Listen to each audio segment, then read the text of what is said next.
बिस्मिल्लाहिर्रहमानिर्रहीम। अस्सलाम वालेकुम। आपको मेज़बान मोहम्मद वासिक, आप देख रहे हैं इंटरेस्टिंग कंटेंट। आज खड़े हैं जमात इस्लामी के धरने में, जो उन्होंने ज़ालिमाना टैक्स के ख़िलाफ़ जो धरना कल इन्होंने मुंतकिल करा गया है, जो गवर्नर हाउस में जाएगा, उसके लिए कुछ सवाल इनके उहदेदारान से करे जाएंगे और उनसे कुछ बात करी जाएगी। आज इनसे खुद गुफ्तगू करते हैं। वालेकुम। वालेकुम अस्सलाम। सर, कैसे खैरियत से? अल्लाह का शुक्र। सर, पहले आप तारुफ़ करवाएँ कि आपका क्या ओहदा है और किस जमात से क्या ताल्लुक़ है आपका? जी, मैं लांडी टाउन में जो यूनियन काउंसिल 3 है वहाँ मुंतखब वाइस चेयरमैन हूँ, और जमात इस्लामी में ज़ाहिर है वाइस चेयरमैन की ज़िम्मेदारी है। सर, एक छोटे से सवाल है कुछ आवाम के, जो मैं आपसे कर सकता हूँ? बिल्कुल बिल्कुल।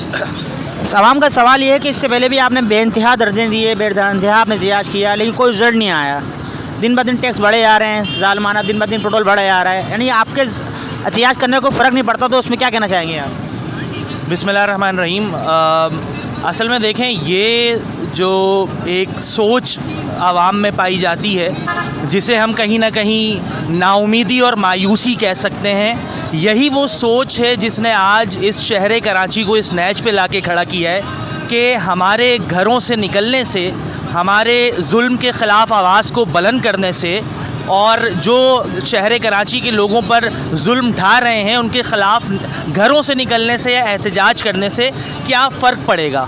मेरा ये ख्याल है कि हमें अपनी थोड़ी सी सोच को तब्दील करना चाहिए, और हमें ये देखना चाहिए कि हमें जो है वो बहैसियत उम्मत मुस्लिमा, बहैसियत मुसलमान, हमें जो पैगाम मिलता है वो ये मिलता है कि जुल्म के ख़िलाफ़ आपने अपनी आवाज़ को बुलंद करना है, फिर चाहे लोग आपके साथ मौजूद हों या नहीं हों। सर, लोगों का सवाल ये है कि आपके एहतजाज से कोई फ़र्क नहीं पड़ता। मैं आप बात मुकम्मल करने देंगे तो मैं दूसरी तरफ जाऊँगा। जी देखें, पहली चीज़ मैंने आपको ये बताई कि बहैसियत उम्मत मुस्लिमा, बहैसियत मुसलमान, हमारा ये ईमान होना चाहिए कि जुल्म के ख़िलाफ़ हम अपनी आवाज़ को बुलंद करें, फिर चाहे उस हक़ का साथ हमारा कोई दे या नहीं दे। दूसरी बात, आपने कहा कि जमात इस्लामी के एहतजाज करने से कोई फ़र्क नहीं पड़ता, लोग ये सवाल करते हैं। मैं आपको ये बताऊं कि आज से आप 2 साल पहले, 4 साल पहले अगर जमात इस्लामी की जिद्दोजहद को देखें और आज की जिद्दोजहद को देखें तो उसमें बड़ा ज़मीन आसमान का फ़र्क है। यानी कि इस शहर कराची में आज से पहले कोई ऐसी बल्दियाती इलेक्शन में हमें जमात इस्लामी की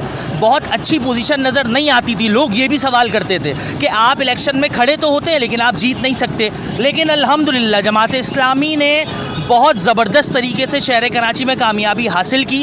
दूसरी बात ये कि मेयर जमात इस्लामी का आना था, वो किस तरह कब्ज़ा मेयर जो है वो पीपल्स पार्टी का हम पर मुसल्लत किया गया, हम सबको मालूम है। तीसरी बात आपकी ये कि देखें, एहतजाज करना हमारा दीनी और इखलाकी फ़रीज़ा है। ये काम जो आप सवाल मुझसे कर रहे हैं, मैं आपको ये जवाब दूं कि ये काम सोचने का आवाम का है। अगर गवर्नर हाउस पे जमात इस्लामी कोई धरना देती है और वो इस शहर कराची की आवाम के लिए दे रही है, तो आप बताइए कि अगर जमात इस्लामी के 200-400 कारकुनान उस धरने में मौजूद होंगे, मैं आपसे सवाल करता हूं कि वो धरना कामयाब होगा? अगर ये अवामी इशू है तो आवाम जब तक नहीं आएगी उस वक्त तक ये धरना कामयाब नहीं होगा, उस वक्त तक रिज़ल्ट नहीं आएगा। तो ये जो सवाल आप मुझसे कर रहे हैं, ये सवाल इस वक्त आवाम से करने का है। आपको मालूम है कि इलेक्ट्रिक के ख़िलाफ़ आप मुझे बताएं कौन सी ऐसी सियासी जमात है जो गुज़िश्ता 6 सालों से जिद्दोजहद कर रही है? अल्हम्दुलिल्लाह ये एजाज़ भी जमात इस्लामी को हासिल है। हम वो लोग हैं, हम ये कहते हैं कि जुल्म के ख़िलाफ़ सीसा पिलाई दीवार बनकर हम खड़े होंगे, और इंशाअल्लाह अब शहर कराची का जो आप कह सकते हैं तर्ज़ है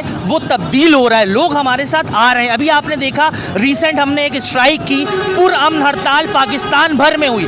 आपसे मैं सवाल करता हूँ, आप बताएं क्या वो जो हड़ताल थी वो कामयाब हुई या नहीं हुई? देखें, इस बात को समझें कि जिन लोगों ने कराची को इस नहज पर लाकर खड़ा किया है वो 2 दिन और 4 दिन की कहानी नहीं है, वो 30 और 35 साल का ये गंद है जो यहाँ जमा है। अगर के इलेक्ट्रिक आज आपके सामने इस तरह जुल्म कर रही है तो वो के इलेक्ट्रिक कोई 2-4 दिन की पली हुई नहीं है, इसलिए एक तवील जिद्दोजहद करनी होगी। इस बात को पीछे रखकर कि कामयाबी 2 दिन बाद मिलेगी या 2 साल बाद मिलेगी, आपने ये देखना होगा कि जो काम आप कर रहे हैं आप हक के साथ हैं या नहीं हैं। अगर आप जमात इस्लामी के साथ आज खड़े हो जाएंगे, इंशाअल्लाह आने वाला वक्त, आने वाला मुस्तकबिल जमात इस्लामी का होगा, शहर कराची का होगा, और ये शहर कराची एक बार फिर रोशनियों का शहर बनेगा। 2 सितंबर को 2 तारीख को जो आपने एहतजाज करा है, तो मेरे नज़र में तो लोगों का कहना यह है कि 30% आवाम सो रही थी 30% आवाम काम पे थी, 30% आवाम रोडों पे थी, 10% राशि में जो अपनी मगन थी। तो मेरे मुताबिक इंडस्ट्रियाँ अगर आप बंद नहीं करवाएंगे और पेट्रोल पंप नहीं बंद कराएंगे तो हड़ताल कभी कामयाब नहीं होगी, कभी मेरे ख्याल से। तो उसमें क्या कहना चाहेंगे आप? देखें, मुझे नहीं पता कि हड़ताल का मकसद जो है वो लोगों के नज़दीक क्या होता है। देखें, पहले तो इस बात को समझ लें कि जमात इस्लामी एक पुरअमन जमात है।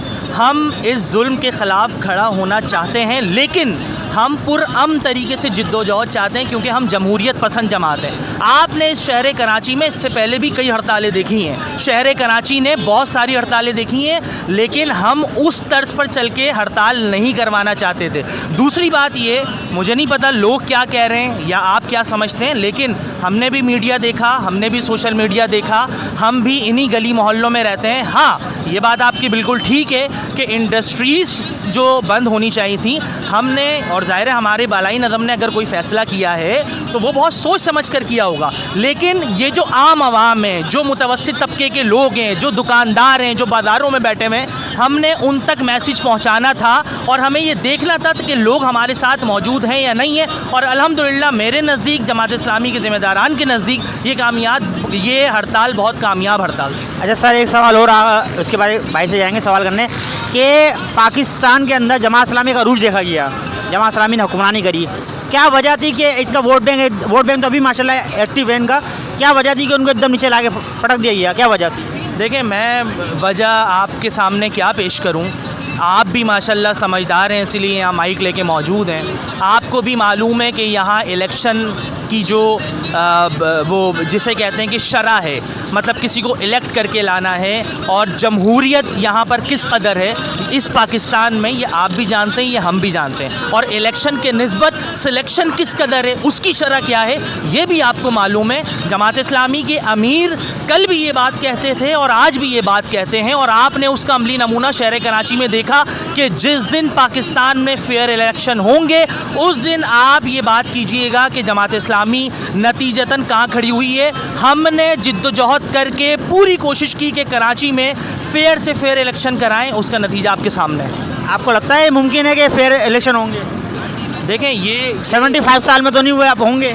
मेरा ये ख्याल है कि हमें बहैसियत शहरी, बहैसियत पाकिस्तानी, हम सबको इस बात को समझना चाहिए। और मैं आपको एक पैगाम दे दूं, आपको एक बात बता दूं कि देखें, जुल्म और जुल्मत की जो शब होती है ना, जो रात होती है, जो अंधेरा होता है, वो बहरहाल अंधेरा ही होता है, फिर वो कितना ही तवील क्यों ना हो, बहरहाल कोई ना कोई सहर ज़रूर आती है। तो हम जमात इस्लामी के लोग हैं, हम पुरुमीद लोग हैं, और बिल्कुल हमें उम्मीद है कि इसी पाकिस्तान में आने वाले वक्तों में फेयर इलेक्शन भी होंगे। शुक्रिया। वालेकुम अस्सलाम। सर, आपका बाहैसियत जमात इस्लामी से क्या ताल्लुक़ है? मैं महबूब शामिर मेरा नाम है, और मैं जमात इस्लामी UC3 का अक़लियती काउंसलर हूँ। सर, आपसे एक सवाल है कि कभी हाफिज़ नईमुर रहमान साहब हमारे को इस जमात इस्लामी को लीड करते हैं, कभी सिराजुल हक साहब लीड करते हैं, तो फ्रंट लाइन में कौन है? और लोगों का यही सवाल है साथ साथ कि जब आपको इलेक्शन के करीब होते हैं, जब आपको याद आया था कि पाकिस्तान की कौम के लिए कुछ करना है, उसके अलावा आपको याद नहीं आता, तो उसके लिए दो सवाल हैं, दोनों साथ कर दिए मैंने इसलिए ताकि टाइम कम बचे। ठीक है, असल में आप प्लीज़ नोट कर लीजिए, सिराजुल हक साहब हमारे अमीर जमात इस्लामी पाकिस्तान हैं, और हाफिज़ नईमुर रहमान साहब हमारे अमीर जमात इस्लामी कराची हैं। तो बेसिकली जो फ्रंट लाइन पे हैं वो सिराजुल हक साहब ही हैं। मेन लीडर आप कहें, कैप्टन कहें, कोच कहें, वो हमारे सिराजुल हक साहब हैं, और जो नाइस कैप्टन है वो हमारे नायब कैप्टन जो हैं वो नईमुर रहमान साहब हैं।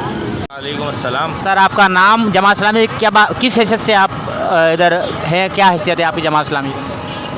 फ़हद रिजवान नाम है मेरा, UC3 शरीफ कॉलोनी का वार्ड 3 का काउंसलर हूँ मैं, और जमात इस्लामी का कारकुन हूँ। सर, सवाल ये है कि आपका वोट बैंक बेइंतहा है, माशाल्लाह आपका हर जगह एहतजाज सरगर्म होता है, आप हर जगह अपने आप को मनवा लेते हैं, उसके बावजूद भी आप लोग अपग्रेड नहीं हो पा रहे, वजह क्या है?